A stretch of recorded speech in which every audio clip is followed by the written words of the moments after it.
Hey guys, and welcome back to my channel. So for today, I don't have a tutorial. I'm actually in a little bit of a slump. I wanted to film a tutorial today, but I just couldn't really get my creative juices. I don't know.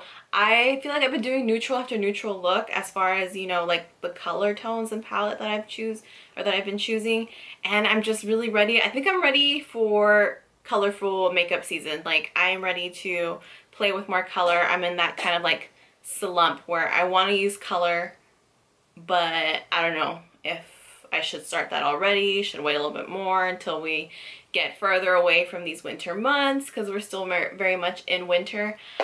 I don't know. But anyway, I decided to skip out on a tutorial today. Sorry. I couldn't film on Monday because I ripped my contact, and for those of you who don't know, I'm super blind, like super blind. So even like right now, I'm really not at a far distance from my camera. I'm probably maybe about 2.5 feet away from my camera, and I would not be able to see what I'm doing on my viewfinder, nor would I be able to see my mirror that's going to be like maybe only a foot away from my face or so. I literally have to be like up here in order to see what I'm doing. So that is how blind I am. I didn't even wear makeup on Monday, barely wore anything yesterday. Finally my contacts came in, so I wanted to get a video up today. And like I said, instead of doing a tutorial, I thought I would do a review for you guys on a product that I know a lot of people have asked me about and kind of want to know where am I at with this product. I don't have a review ready, an opinion yet, and I felt really comfortable already. I feel like I've had enough time with this product, and I definitely think I have a full opinion that will help you guys out. So it's going to be a review on the Maybelline Master Fix by Face Studio Setting and Perfecting Loose Powder. So this powder right here was definitely something that caught my eye a while back while I was inside my local CVS, which you guys know is like my favorite store. And it caught my attention because I feel like there's a big hole in the drugstore market for loose setting powders, mainly because I think it's really hard to find or to maybe even create. I'm not sure. I'm not a makeup manufacturer or anything like that, but I want to say it's kind of hard to create a drugstore price point setting powder or loose powder, translucent powder that doesn't give a flashback of white. And I think for the longest time that is why a lot of companies stopped making them, and that is actually why a lot of people stopped buying them, and they kind of bought more into a colored pressed compact, or they bought into higher end setting powders. I think it definitely should encourage these drugstore brands to kind of create something that could help out, because you guys know, for me, the translucent setting powder that I use all the time is the Mercier translucent setting powder. It's become one of my favorite powders, like, of all time. I use it on myself, I use it on my clients. It's just a really great powder, but it does come with a pretty hefty price tag, at least in my opinion, and not everybody can splurge on a powder, especially when you're using it for something like maybe baking, and you use so much product and then you actually throw away a lot of product when you are baking, because so much of it just gets brushed right off your face and you can never use it again. So I think it was something that I definitely wanted to see if I could find a drugstore alternative for a baking powder. I know that there are tons more out there, don't get me wrong. I know there's a bunch of other different brands that are at lower price points that create a translucent setting powder, but I haven't personally tried any of them. So this is my first one trying out, and here's what I have to say about it. So first, right off the bat, like I told you, I found this at my CVS. On the CVS website, it is retailing for $9.99. I think that is what I paid for it in store. For $9.99, you are getting about, let's see, you're getting 0.21 ounces or 6 grams. It's really not a big package at all. It's quite compact. It's pretty small. There's not a lot of product in here, and that was one of the things I think turned me off the most, because I know for me personally, I was going to be using this for baking, and I figured, man, I'm going to burn right through this. You guys know that I do my makeup almost every day, if not every day, and I usually always bake my concealer and stuff when I do my makeup. So for someone like me, this is really not a lot of product. Another big concern of mine was the fact that it was white. So here's what it looks like inside. As you can tell, it's very white. It does have, let me try to shake it. There is a sifter right in there. So there's like a chamber where everything is held, a sifter, and then it dispenses out into the top. So even though the color was not really what I think I would desire in a setting powder, because the white translucent powders tend to be really scary with some people because you're afraid of the flashback of white, which I will show you if this does do or not. What did catch my eye when I first opened this product and actually felt it, and I was so impressed by, was how finely milled this powder was. A lot of the drugstore translucent powders that I've tried before, they are actually really chalky and really thick and chunky, and they just never come out as smooth as you would like for your powder to leave your face. I wish you guys could touch it through the screen, but it is so finely milled. That is something that I was super impressed by. But I do want to show you guys just on its own what it's like with application, so we're going to skip on over to that right now. I can't believe there was a point in my life I actually just wore foundation like this. Isn't that scary? So for my concealer, I'm going to be using my what is this? I'm going to be using the Maybelline Instant Age Rewind Dark Circle Eraser. I just apply my concealer in the normal spots that I would normally apply, such as the side of my nose, underneath my eye. I do have concealer already underneath there. As you can tell, my lower lash line is already kind of done up. But I didn't put any on the highlighted areas where I do like to bake. I'm then going to blend it out with my damp beauty blender. So now that this concealer has been completely blended out, now we can finally set it with this powder. Okay, I'm going to use my little contour sponge to apply this setting powder like how I normally do when I'm baking my face. What I do like about this setting powder is that like a little, actually just with the slightest amount of pressure, you actually get a lot of product on your sponge. One of the things that sticks out to me the most about this setting powder is that I don't know why, I don't know like what's in it that gives it this effect, but when you press it on, and I'm talking about when you're like using it for baking, you're putting on this much of the product on your face all at once, it almost has like a cold feeling, and it almost feels like it's wet. It's very strange. I remember when I first applied it and I got that feeling that it was wet, I thought I had picked up the wrong beauty blender and was using the one I used for my foundation. And I thought like some of the liquid from my concealer or foundation was getting, you know, pressed on.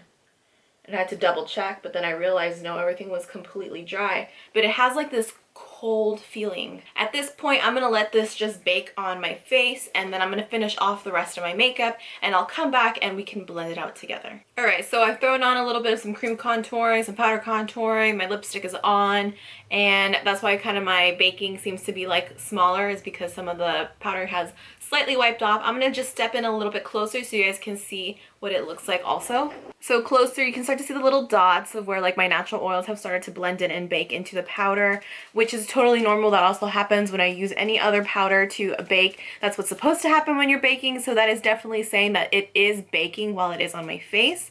So now let's blend this all away and see what is underneath. I'm just going to use my Luxie tapered brush, highlighter brush to blend this all away.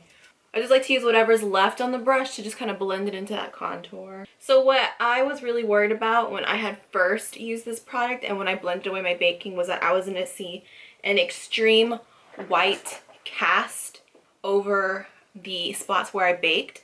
But as you can tell right now, I don't feel like I have an extreme white cast over any place that I baked. I definitely do see every area that I baked a lot smoother, a lot more blurred. Oh, I was like totally blocking you guys. I see it a lot smoother. I see it a lot more blurred. I still think that the color definitely matches the concealer that I have placed underneath. And I just think that overall it looks exactly like how it looks like when I use any other baking product, such as my Ben Nye luxury powder that you guys see me use from time to time, and my Laura Mercier translucent setting powder. So I myself can't say that there is a white cast over anything on my you know, concealer, highlighted spots, or anything like that. I think it definitely baked the product really well because, like I said, I think everything looks so much smoother.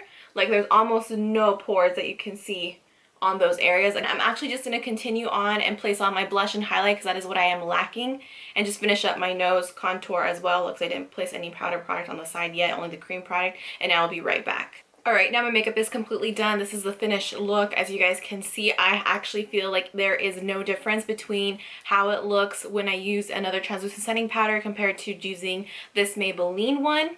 I definitely think that the wear of this setting powder, especially throughout the day, is actually really good. I've noticed that on the areas where I do bake, again, my oil is controlled just as well with any other setting powder, if not better. I think that it doesn't break on me at all. I also see that it stays really true to color. So as far as the wear of this translucent setting powder, I think that the wear is absolutely perfect. So I know you guys are able to see right now on camera what it looks like as far as does it mess with my color of skin tone, does it make me look too ashy or anything like that.